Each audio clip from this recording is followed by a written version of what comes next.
There have been lots of variations on the Jeep Wrangler over the years, but 2007 marks the introduction of the first ever four-door model. It's called the Wrangler Unlimited, but unlike last year's Jeep of the same name, this Wrangler adds nearly 2 feet to the wheelbase of a standard two-door to make way for an extra set of doors and a more sizable cargo area.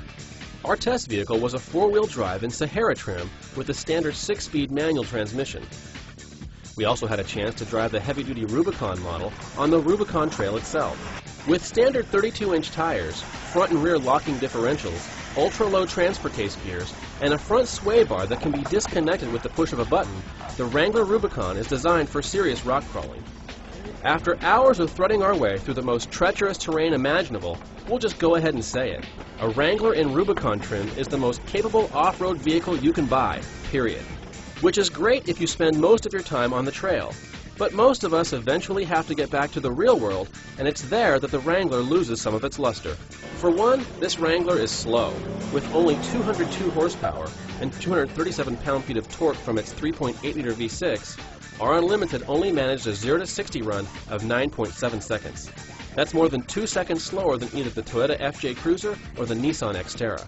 An aggressive electronic stability control system made it nearly impossible to get through the slalom, and its 143-foot stop from 60 was 20 feet longer than the last FJ we tested.